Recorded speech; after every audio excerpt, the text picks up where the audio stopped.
Let's go Bombay.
Africa నుంచి వచ్చే బంగారం నేరుగా కోస్ట్ గార్డ్స్ ద్వారా ముంబై పోర్ట్లో అన్లోడ్ నుంచి పోలీస్ బందోబస్తుతో ఈ బంగారం గ్రే కలర్ మార్కెట్స్ లో రాఖీకి పంపించడం జరిగేది. ఆ సీల్ బాక్సెస్ రాఖీ ప్రమేయం లేకుండా ఓపెన్ అయ్యేవి కావు. ఆ బాక్సెస్ ని రాఖీ చెక్ చేసి సీక్రెట్ గా ఇతర ప్రాంతాలకి గూడ్స్ ట్రైన్ ద్వారా డిస్ట్రిబ్యూట్ చేసేవాడు.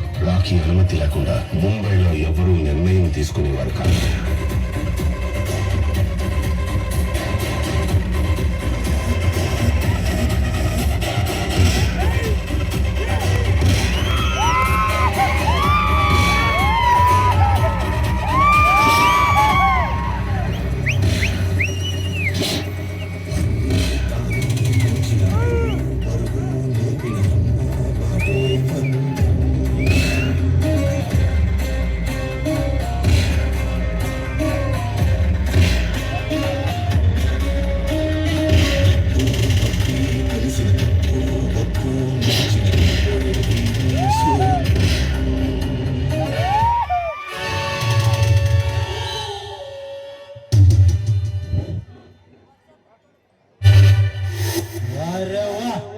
Beautiful figure.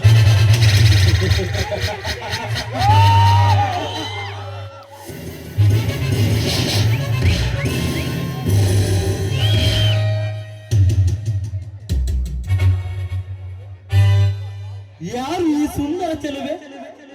ಈ ರಣವೀರ ಬಿಲ್ಲ ಮುಂದೆ ಒಂಟಿಯಾಗಿ ನಿಂತಿರುವ ಸೌಂದರ್ಯ ಸುಂದರಿ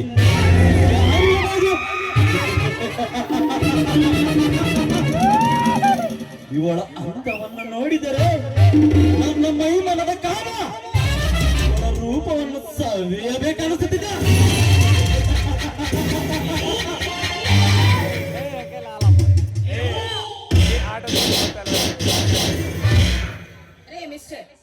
ಯಾರು ನೀವು? ದಾರಿಯಲ್ಲಿ ಒಂಟಿ ಹೆಣ್ಣು ನಿಂತಿದ್ದಾಳೆ ಅಂತ ಈ ರೀತಿ ಅಡ್ಡಗಟ್ಟಿ ಮಾತಾಡ್ತಾ ಇದೆಯಲ್ಲ. ಏ ದಾರಿ ಬಿಡೋ, ನಾನು ಹೋಗ್ಬೇಕು.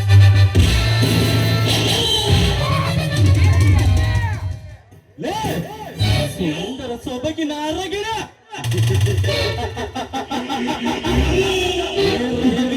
ಮುಂದೆ ಒಂಟಿಯಾಗಿ ಬಂದಿರುವ ಹೆಣ್ಣೆ.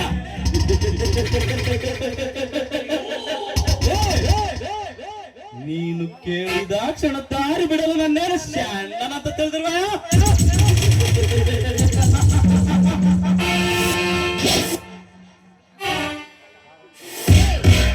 ನೋಡು, ನಿನ್ನ ಮಾತುಗಳನ್ನ ಕೇಳ್ತಾ ಇದ್ರೆ ನೀನು ಕೂಡ ಅದೇ ಕಾಮುಕ ಜಾತಿಗೆ ಸೇರಿದವನು ಅಂತ ಗೊತ್ತಾಗ್ತಾ ಇದೆ. ಏ ಮರಿ, ನೀನು ಹೆದರಿಸಿದ ತಕ್ಷಣ ಹೆದರಿಕೊಳ್ಳುವ ಹೆಣ್ಣು ನಾನಲ್ಲ ಕಣ. ಶಬಾಷ್, ಮೆಚ್ಚಿದೆ ಮೆಚ್ಚಿದರಿಂದ ಕೆಚ್ಚದೆ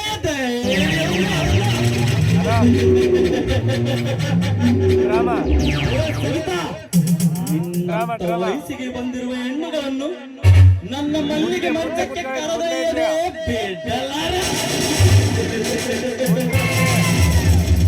ಅಂತದರಲ್ಲಿ ನಿನ್ನಂತ ಅಪ್ಸರಸನ್ನು ನೋಡಿದ ಕ್ಷಣ ಬಿಡಲಾಗೋದಾ?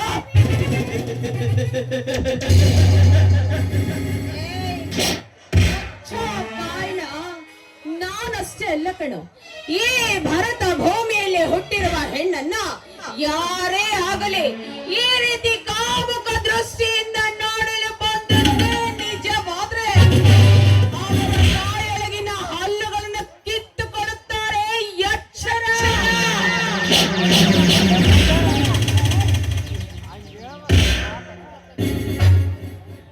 ಎಚ್ಚರ.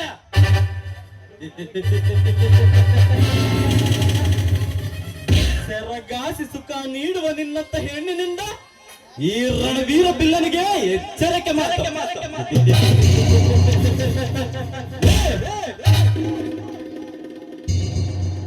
ಕವಿತಾ, ನೀನೇನು ಆ ಸೀತೆ ಮಾತೆ ಅಂತ ಸೇಲವತಿ ಅಂತ ತಿಳಿದಿರುವ?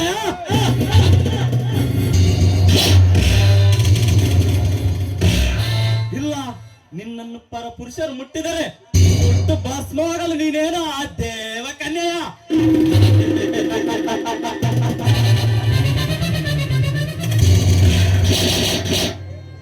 ಏ ಕವಿತಾ, ಇದು ತ್ರೇತಾಯುಗ ಅಲ್ಲ ಕಣೆ, ಇದು ಕಲಿಯುಗ, ನಮ್ಮ ಗಂಗಾನು ಕಲಿಯುಗ.